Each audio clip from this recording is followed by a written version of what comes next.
Welcome to the post-snack don't fall asleep session. I'll try to keep the energy pretty high so that we all get through this without too much nodding off. But today we're going to be talking about Pester using Pester and PS ScriptAnalyzer to detect obfuscated PowerShell and a certain category of obfuscated PowerShell that we'll talk about. My name is Daniel Bohannon. I'm a principal applied security researcher for FireEye. I work on a team where we get to basically study the most interesting hackers and attack groups around the world, learn what they do, what are they after, the techniques they use so that we can better detect and track this activity to protect clients and customers and to share that kind of information in public forums like this. I like writing PowerShell, I like writing detections, and I really have an obsession with obfuscation and evasion. That has somewhat waned because I've had to deal with detecting all this stuff, and that is challenging enough in its own right. So today, we're going to look at a quick introduction into some obfuscation and even kind of trends in terms of detecting this kind of use of PowerShell. And then we'll do some really quick but deep dives into PowerShell obfuscation, and then looking at several different approaches to developing detection techniques, including some signature kind of test harness-driven approaches, some signature-less approaches using some data science techniques. We'll then cover minimal obfuscation, which is really what prompted this area of research and this talk, is how do we detect minimal obfuscation that maybe is obfuscated enough to evade signatures, but not obfuscated enough to trigger some of the data science approaches, at least in their original public release. And that's where Pester comes into play. How can ScriptAnalyzer and Pester, and really the beauty of the abstract syntax tree, enable us to more interestingly and efficiently detect even minimally obfuscated PowerShell code. And then at the end, we'll talk about a couple more novel detection approaches, and then with some key takeaways, and there should be a meme or two in between to keep everyone happy and laughing. So I've been in IT for 9 years now. And kind of started in operations and got into security. Two things about me that have remained very consistent is an obsession with coffee and an obsession with PowerShell. Getting things done faster, although when you do things faster with coffee, there's no logging left behind, which sometimes is good. With PowerShell, if you have everything in place, there's plenty of logging, and that's also good. So I've been working for 9 years, PowerShelling hard for 7 years, learned a lot along the way, still learn a lot. And in forums like this, it's really awesome to see how broad the PowerShell community is. And there's so many different areas you can go deep in. So I'm always learning new things from all of you. For the past 6 years, I've been focused very heavily in the security world on developing detections. And what I realize is that attackers really love PowerShell. So specifically, looking at obfuscation and evasion techniques, primarily with PowerShell, but also in other components of the Windows operating system primarily. Been focusing on evasion techniques and obfuscation and looking at ways that we see attackers trying to evade detections, as well as researching what's possible for evading detection so that we can evade ourselves before attackers do, and then write detections and hopefully fill those gaps before we share those kinds of possibilities and capabilities with the public world. So basically, as long as we find evasion techniques, as long as we find obfuscation techniques, then we iteratively go through and write hopefully better and better detections, but more layers and depths of detection so that we don't get burned by this kind of activity. And that's basically what our team does. We apply this to real-world attacks and track what attackers are doing, kind of follow the trends so that we make sure that we're staying and keeping pace with what's changing in the world.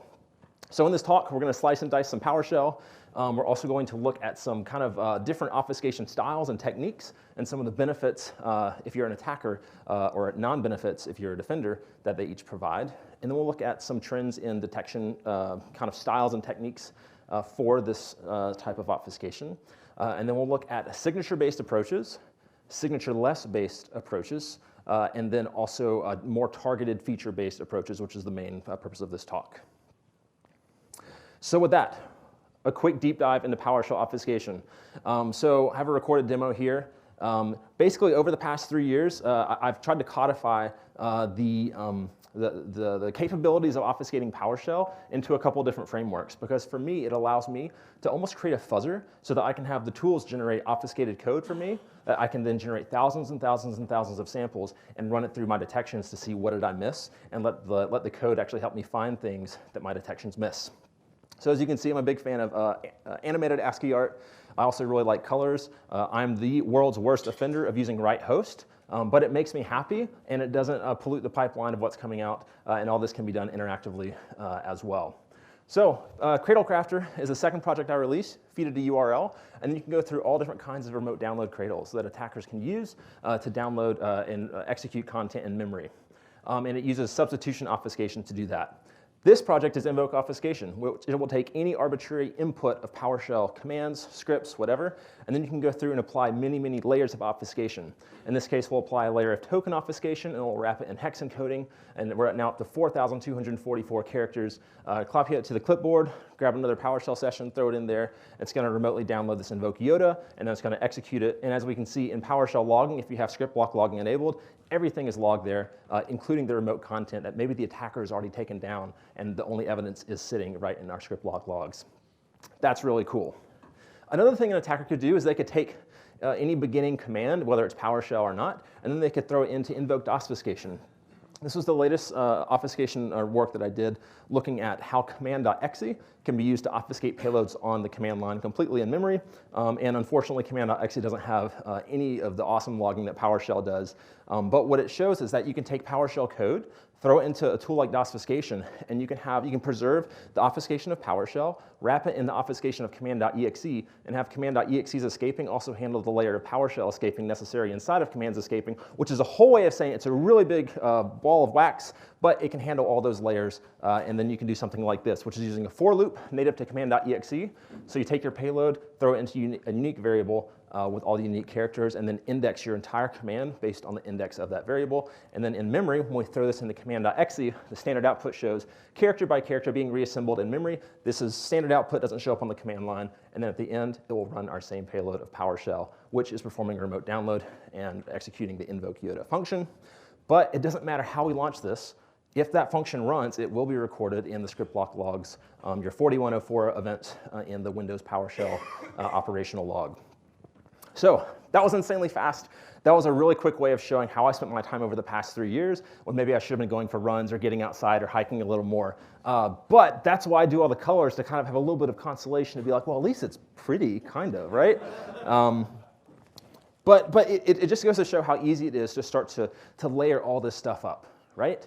And it's kind of like at Christmas, maybe one year your parents gave you a big Christmas present and you unwrapped it and there's another box and another one and another one and another one, and then you get down to the end and it's something like you don't even remember, because it's like, well, crap, I thought it was going to be something great because it was in a huge box. So obfuscation can kind of be like that from a defensive perspective. You just spend all your time unwrapping, and it's like, you know what? How do we spend our detection time? Do we spend our time learning how to detect that outer box, or maybe one of the middle boxes, or actually do we want to detect what's happening at the very end? ScriptBlock logging gives you visibility into every single layer so that you can decide where you want to apply detection. However, that assumes a couple things. It assumes that logging is enabled. And in our work, a lot of times we're responding to incidents where people have not enabled that logging. And people certainly wish they had, after an investigation, they wish they had enabled before. But also, I want to be able to find, if at all possible, obfuscated PowerShell that I've never even seen run before, because that opens up a lot more opportunities to detect it, or maybe even prevent it from running in the first place. We'll come to that when we get to the detection section. One of the approaches that I took in this was, since I spent all this time researching this obfuscation, I tried to step back and say, what are some of the common components of this obfuscation? For Invoke-Obfuscation, when you wrap all those layers, every layer has to be invoked. And typically in this tool, it'll pass it to Invoke-Expression or IEX. So as a defender, I want to identify some of these building blocks that are very consistent across these tools, whether it's my own tools or other publicly available tools or non-public tools that we happen to acquire in investigations. So I want to identify these building blocks and then focus on the multi-level detection of these building blocks. And I can treat these either as very high fidelity detections or part of a larger kind of set of weak signals. So say if any 3 of these things are found, now this becomes an interesting thing. So to do that, I can go straight to GitHub and look at the source code for Invoke-Obfuscation and find one of the code blocks that generates all these obfuscated Invoke-Expression or IEX syntaxes, which happens to be these lines right here. I'm going to throw that into a loop and then just generate an array that's holding all these invocations. So I'll set the iteration count to 10. So there's 6 items in there. So iterating 10 will give me 60 results. I'll then sort on unique, and then output some counts. How many results I generated, and then how many of them are unique. So if we run this, we generated 60 invocation syntaxes, 39 were unique. So let's up that count, because I want to see kind of what's the upper limit of unique invocation syntaxes I can get. So 600 brings us to 56. So let's step it up one more time and see if we can get more than 56 unique. So we add another 0. 6,000 invocations, we're still sitting at 56. OK, so maybe 56 is the upper limit. Now the next thing I want to do is I want to remove white space, because that's something that can kind of artificially create more unique syntaxes. So let me remove that. So now we're down to 28, so we cut it in half. So the code block in the public Invoke-Obfuscation will generate at most 28 unique examples, and here they are. And we'll break one of these down later, but all these resolve to IEX, and we'll look at how that works. So then, this is kind of the test harness approach. Let's take all those obfuscated samples, and let's just run it through some rules. In this case, I'm just going to have an array of regexes looking for this syntax, and then I'm going to have the same kind of percentage. How many of these samples were detected, how many weren't? So right now, 0 are detected because we have 0 rules.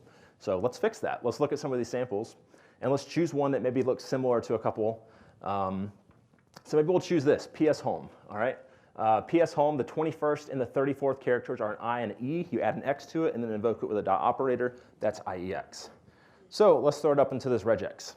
And I'm just going to go through and escape the dollar signs, the square brackets, and then we'll replace the integers with /D, 1 or 2, and we'll go through like that. So again, just kind of taking small baby steps into saying, how can I detect at least some of these 28 unique syntaxes? So all right, that detected 8 of the syntaxes. And now remember before, to get the unique count down, we removed the white space. I want to go back and say, all right, anywhere that syntactically I can put white space in this command, let me throw that back in there. So I'm going in and adding the white space on either side of, or on the inside of the square brackets, as well as any side of the addition operator. Modified that, run it, and we should see the same 8 we do. All right, so 8 of 28 matched. And so now we're going to go to the next one and find, OK, what's a similar syntax that we can do the same thing with? Well, shell ID is quite similar, so we can go through and add that into the mix. So we'll throw shell ID in there, run it again, and we should see more than 8, which we do, we see 10. And now, to save a little bit of time, I have commented out the rules that I threw together for all these syntaxes. Now, this takes a lot of time, right? And any attacker can go take this public code and introduce anything about it and completely ruin these rules. However, a lot of attackers, I would say most attackers, are quite lazy, and they don't do that. So don't ever let perfect keep you from getting really good, all right? And there's a lot of wins that we have just from looking for this syntax, because it's a public tool that a lot of people happen to use in attacks. So this massive wall of regex will detect this. Well, it would be far more efficient just to look at ScriptBlock logs, to look for actually the content that's happening. But as I said before, there is still value in the static detection because in our case, sometimes clients don't have PowerShell logging. But let's say that you're not that client. You have PowerShell logging, you have all this stuff enabled. Well, in that case, I would say defense in depth is really important, all right? So what if maybe you still have PowerShell 2 installed and the attacker does a downgrade attack? Now you have no ScriptBlock logging for that attack. But maybe we can still detect this by looking for this special invocation syntax. Another thing is, what if the attacker staged code to run 6 months from now? Do you want to wait 6 months and then see that code run to then detect it? Or do you want to be proactively looking in persistence locations to say, hey, this code is staged to run in 6 months, and I just found it sitting in the registry? That's a big deal to be able to do that. What this also means is that if we can get good at detecting some of these like static signatures of this kind of some of these building blocks, is we can detect malicious PowerShell code that didn't even enter our environment. Maybe other people have uploaded malicious documents to VirusTotal. Well, we can find that, and we can track attacker activity based off of any information we can get our hands off of. And then also, I like to throw these kinds of things in network detections. Even command line arguments, I love throwing in network detections because you can catch attackers pushing commands in really weird ways, maybe over SMB. Maybe they're pushing bat files or PowerShell scripts, or maybe they're pushing scheduled task XML files, which a few notable attackers have done because it gives them some very interesting timestamp advantages over remote scheduled task creation. But that's another talk. So there are still scenarios in which this kind of effort definitely pays dividends when it comes to defense. So as I said, though, that's a lot of work. It takes a lot of time to do that. And you know what? Other things take a lot of time and there's a lot of work is doing artwork like this beauty up here. So Walter, this is your slide. The way I did this, since I have no clue how to use Photoshop or anything, is I just took Lee Holmes' Twitter picture and then copied and pasted like literally 1,000 little gray squares all around his head to try to make it look better. So, yeah, it's for you, buddy. So, all right, with that out of the way, let's talk about some signatureless approaches. So what do you do when attackers are generating stuff like this, that's 100% special characters? Or maybe stuff like this, where the variable names are differing lengths of white space. Or maybe the whole payload is just white space and tab characters encoding one another with a stub decoder at the end. That really sucks. So again, this is no problem if you have ScriptBlock locking, because it doesn't matter what it looks like going in. What runs is what is shown, and it's awesome to know that. So when you feel like this as a defender, then it can be pretty frustrating, right? And so 2 years ago, Lee and I got together, and he said, hey, why don't we throw some science into the mix and see if we can do this detection thing a little bit differently when it comes to obfuscation. Because when you look at code like this, it's very easy for us as humans to say this code is not healthy, nor is it normal. But how do we get a computer to do that? So in the next like 30 or 45 seconds, I'm going to fly through everything we did in like 4 months of research. So I expect no one to get all this, but this is just an exercise in how long I can hold my breath and talk. And if you're interested in this, then you can watch the Invoke-Obfuscation talk on YouTube. But here we go. So what did we do over 4 months? Well, we started with some character frequency analysis, looking at all the scripts in PowerShell Gallery, seeing what characters are most prevalent. Then we threw some math in there, a little bit of cosine similarity. Then we also looked at the character frequency analysis and the similarity of the scripts that were obfuscated to all the other scripts in the PowerShell Gallery. Then we threw some fun charts in there, like similarity with a bunch of dots. Then we went and looked at some other charts like effectiveness, where one goes up, one goes down. Then we threw some more science in there and said, hey, what about the precision? What about the recall? Are these numbers good? Are they bad? Can we do better? Yes, we can. This is how I felt.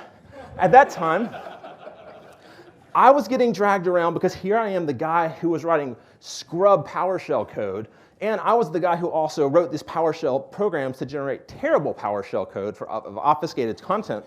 And now I'm working with Lee Holmes, who helped develop PowerShell, and I'm getting dragged along because he's schooling me in the nicest Canadian way possible, and I learned so much through that process.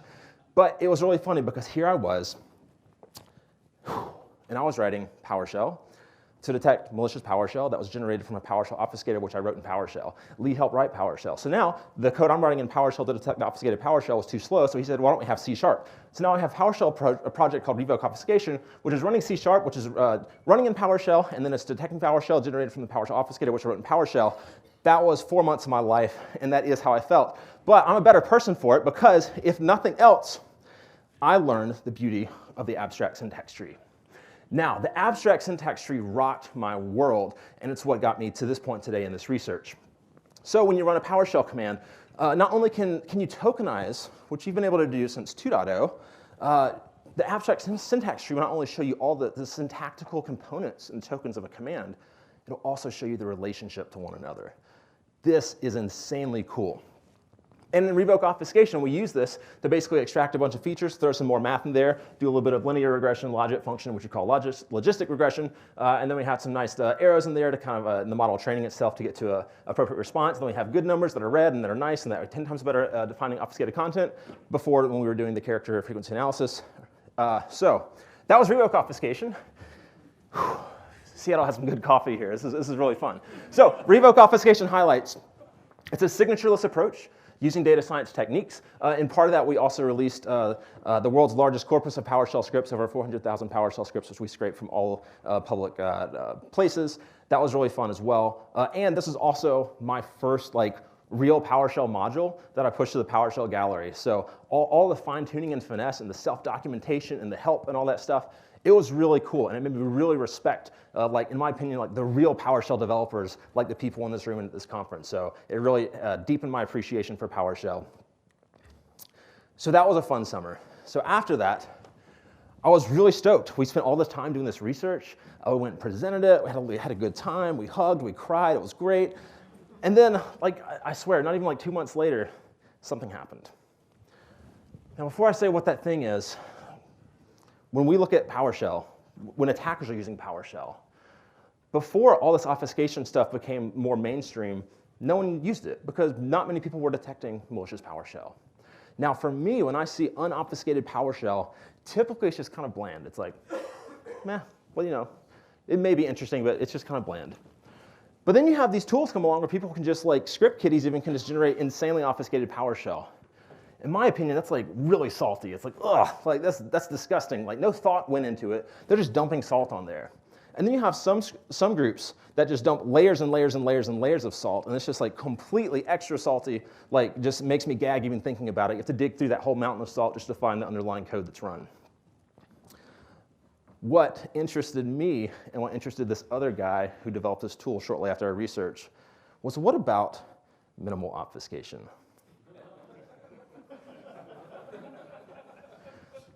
That's tasteful right there. I want that. And if any of you know who Salt Bae is in the information security world, it's a guy named Ryan Cobb. Ryan Cobb is Salt Bae because he said, well, tell you what, why don't I obfuscate PowerShell just enough to evade signatures, but not so much that it triggers some of these data science approaches that were just released by Daniel and Lee. And he's an awesome guy. He's a good friend. So he released this thing called PS-AMSI at DerbyCon just a few months later. Now, this is a really interesting approach. So the AMSI, the anti-malware scan interface, it allows registered AV tools to connect to that interface, and it will look at every execution, like when you look at the ScriptBlock logs for every layer of unwrapped content in PowerShell, and a lot more languages, but we'll look at PowerShell right now. That AV vendor can then make go, no-go decisions based on every layer, every unwrapping, every box that's opened of that code. That's really cool. So what he said is, okay, well, let's say I have a lab, and I have one of these registered AV vendors. I can then take my PowerShell script and say, hey, AV, is this malicious when you run it? And it will say, yeah, this is malicious. And he said, okay, I wonder what part of it is malicious. So then he takes his whole script. You can see red, it says, hey, this is detected as malicious. He'll then use the abstract syntax tree to walk it down and present piece by piece and say, hey, is this part malicious? Is this one? Is this one? Is this one? And he keeps going down until he finds the path that says, actually, it's this one tiny little piece that's malicious. So let me just obfuscate that one, put it back up on the whole script, and now present the whole script again and say, is this malicious? And he basically coded this up to do it automatically so that for a given AV signature, it would go and obfuscate only the pieces that were triggering the detection. It's also a way that he could enumerate and say, hey, what about this AV signature is catching on this script? And at the time when he released this, then he showed an example of running it through Invoke-Obfuscation. And since it was so minimally obfuscated, there wasn't a tool that did that level of obfuscation, then it passed as showing clean. So that was really interesting. And in my opinion, there's kind of two ways of thinking about minimal obfuscation: quantity and depth. In his case, he did quantity, right? Let's say there's like 27 small script blocks in this whole script, and he only obfuscates 2, because that's all that's required to evade this certain signature. Or 3, right? So depth has to do with the amount of obfuscation for any one of those tokens or even script blocks, right? So on the left, we see deeper obfuscation. Download string with 5 tick marks. Cool. Cool story, bro. Well, what about 1 tick mark? Like if download string is part of signature, then you only need 1 tick mark to get around that, right? So that's a lighter depth of obfuscation. The same with breaking up strings. So if you treat download string as a string, then you could use the format reorder operator, or you could just do a single concatenation, just like that. So there's different amounts of obfuscation. But what this got me thinking about, and honestly, this was an idea that I had even, I thought Invoke-Obfuscation might look kind of like this. And then in talking with Lee, he had a deeper vision, and it led us down a really cool path I'm really happy we went down. But after that, when Ryan Cobb released this, I said, maybe I should go back to this, because what the AST can give us is it can allow us to target token-specific values and then apply signatures based on those value types, or even the values produced from that targeted acquisition. And that's where Pester comes in. So Pester is using PS ScriptAnalyzer to write rules that are specific to the nature of malicious or benign tokens as we see them used in the wild. So for example, download string. Should I ever see a tick mark in a member token? So download string, and from a .NET perspective, is the method for the net.webClient class, but in the PowerShell syntactically, it's a member. So do I ever see a member that has a tick mark? I would say no. I think if I ever saw a tick mark, whether it's 1 or 50, I want to know about it, and that's highly suspicious. So if I pass any script in with PS ScriptAnalyzer, it's going to pass it through and say, hey, for any of the member expression AST objects, if the extent text has a tick mark in it, then flag that as obfuscated, or at least worthy of looking at.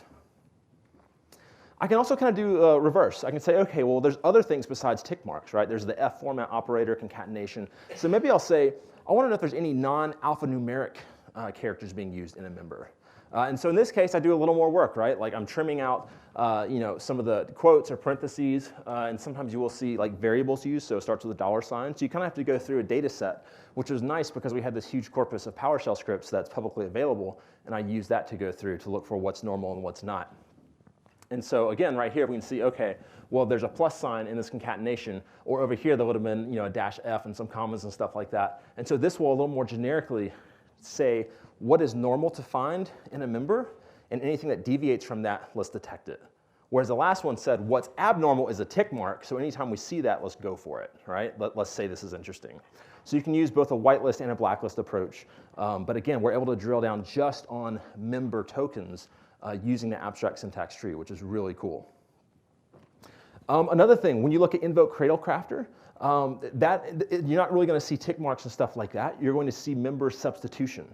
So if you're trying to get the value download string, it could use something like this, where literally it's taking a new object net.web client, it's saying get member, and show me where the object, where the current value has a name like D*G, which is going to be download string.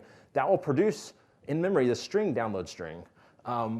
But yeah, I mean, there are some weird characters in there, and this rule should detect on the last one, where abnormal, non-alphanumeric characters, like the asterisk, or maybe the vertical pipe, right? That would be very odd to find in a member token. But we can also say, well, you know what, that's really just freaking long.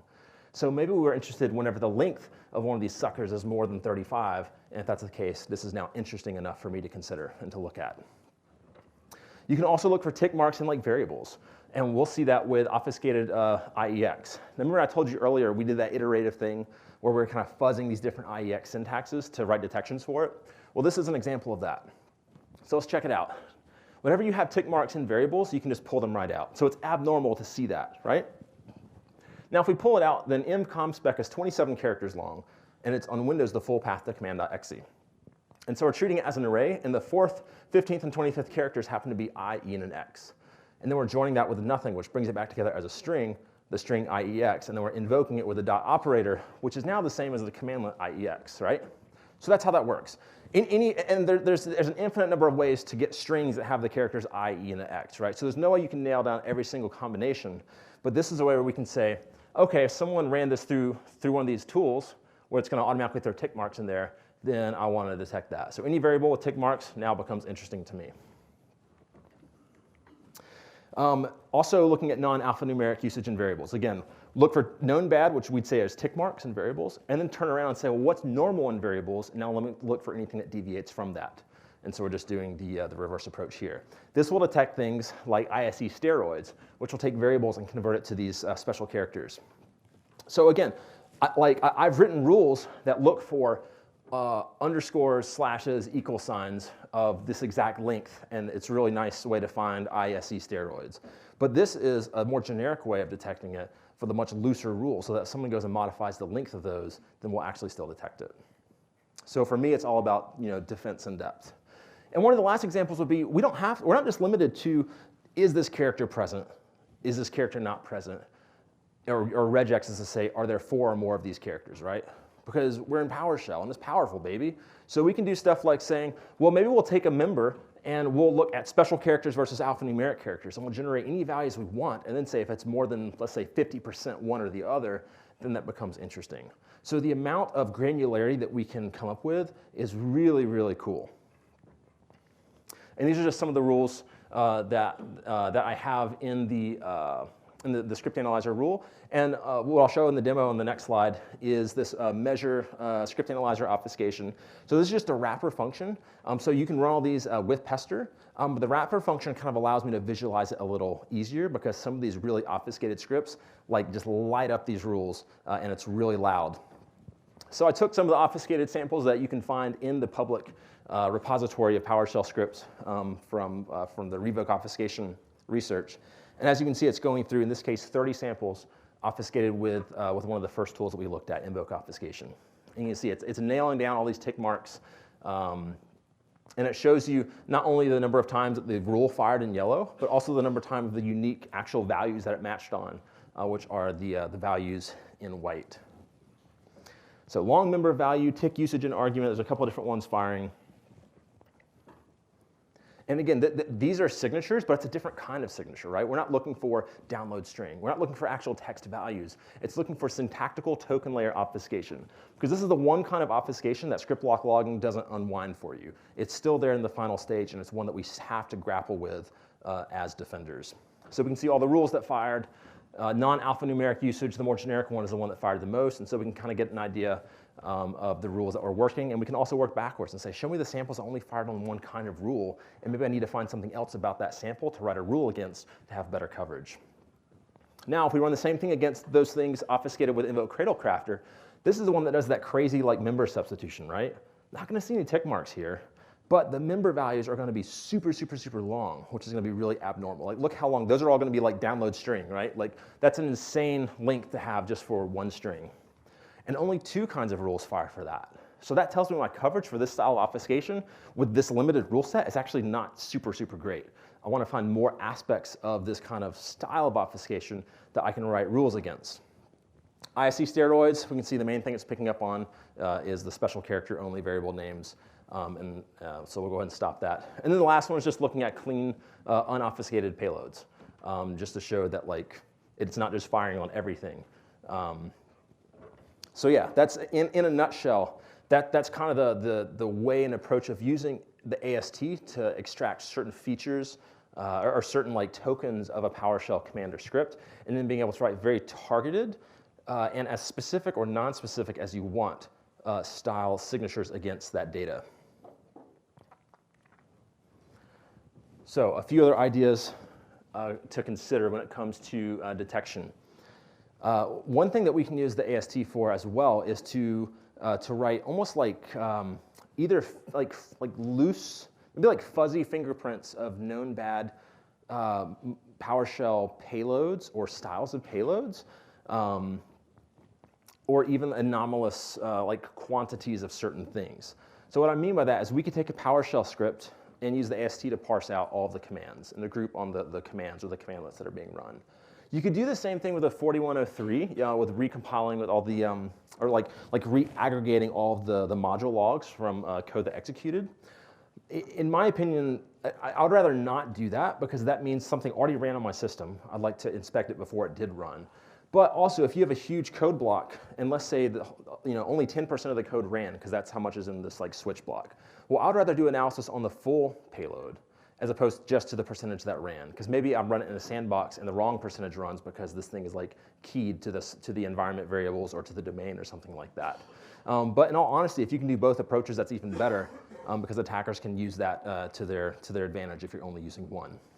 But in this case, we're going to download Invoke Mimikatz from GitHub, which is the most common password dumping tool that we see attackers use. We're then going to tokenize it, and then we're going to group on commands.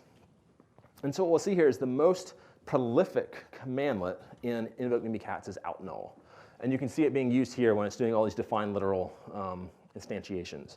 Now, I would not write a detection on this because an attacker could simply, just instead of piping these values to out null, just say $null equals and then put all these values, right? That'd actually be a cleaner way and produce less noise in module logs if an attacker did that. But still, the next one, add member, 95, that's a lot. Like this is a mammoth script. And even checking the size of scripts, say what's the total number of commandlets I'd ever expect to see in a single script in my environment?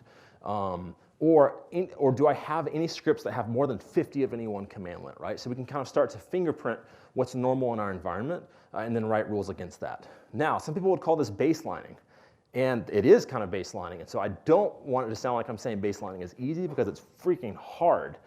If this was easy, then the problem would be totally solved and there'd be nothing more to talk about, or we'd be talking about completely new things. But again, it's another opportunity for us to kind of identify and fingerprint styles of scripts based on some of these computations. So it is still a signature, but it's a signature written on data that's extracted, like metadata about the script, not necessarily the script itself. And to me, that's a really neat way of forming a whole new data set about any input script or command. That's really fun. People have different definitions of fun, I suppose. To me, I think it's fun. Now, the last one, I mentioned this yesterday. This is a technique that I started playing around with about 2.5 years ago. And I didn't really share it until yesterday because I honestly don't know why. I felt like people wouldn't find it interesting, but I found it interesting, and so maybe you will. But this is one aspect in which I really like the old PowerShell log better than the new one, because it has one tiny feature that the new PowerShell log doesn't for module logs. So 4103 is the module log in the Windows and the PowerShell operational log, but in the Windows PowerShell, it's EID 800. What you'll see is it has almost all the same information. The command invocation, in this case, Invoke-Expression is the commandlet that's being invoked. But the piece of information that it has the new log doesn't is the command line that produced that invocation. So in this case, Invoke-Expression in this random environment variable is what produced the commandlet Invoke-Expression to be run, right? Now, what if an attacker uses IEX instead of Invoke-Expression? Still, we see Invoke-Expression is what's run, but we don't see the value Invoke-Expression in the command line. But we can also check and say, well, I don't see the value of the commandlet in the text that it came from in the command line, but do I see any of its aliases? And then we can proactively say, okay, well, one of its aliases is IEX, and yes, we actually do see IEX in the command line. But now, what if an attacker starts obfuscating? What if they introduce a tick mark into IEX? Now, if I'm going through my EID 800 logs and systematically saying, grab the commandlet and look for the commandlet name or any of its aliases in the command line in the same log, if I don't find it, there's a chance that obfuscation has occurred, right? Because if this commandlet ran, it should be visible from the code in which it came from, but I don't see it. Let's look at a more complicated example. Remember that crazy mcomspec stuff, right? Well, at the end of the day, that resolves to IEX, which is going to execute Invoke-Expression.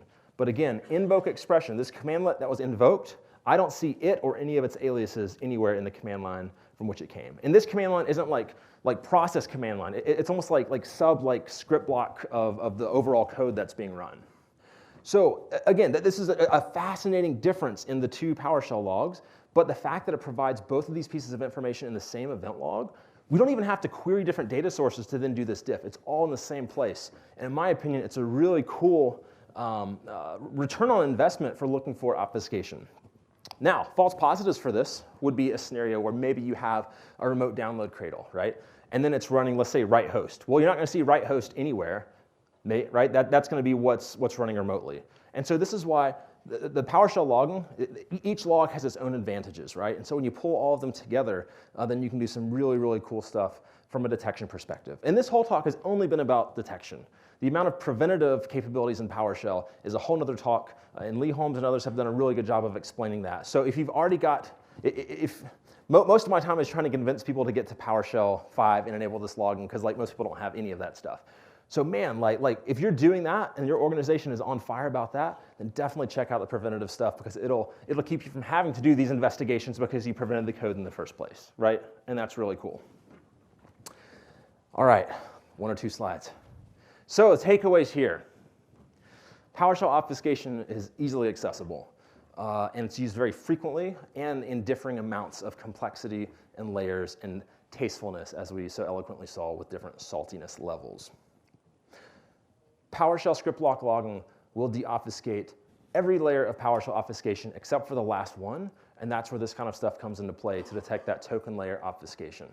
That token layer obfuscation also will not fool module logging, which is kind of what we saw in the last slides. You can use that module logging, and it will itself hand you presence of saying, hey, this is detected because this commandlet ran, but it's not found in the command line. Some other work in the area, as we mentioned, revoke-obfuscation, some more data science approaches that don't have any signatures at all.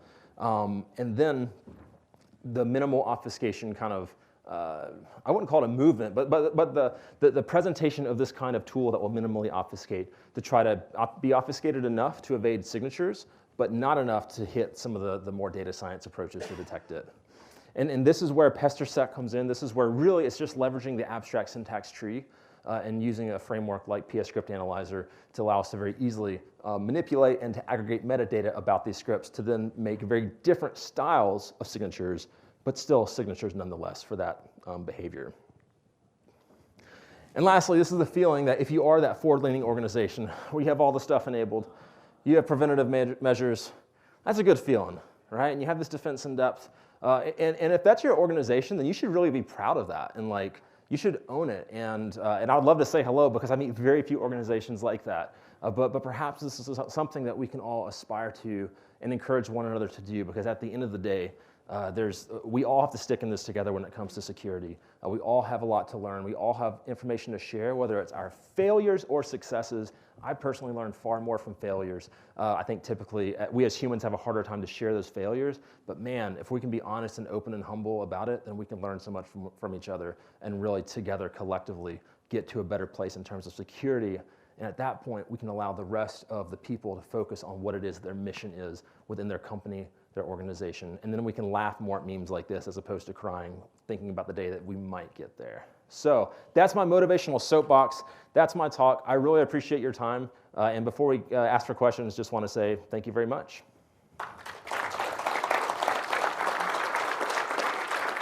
So the question is, what tool do I use to look at AST objects and like kind of explore, I guess, the objects?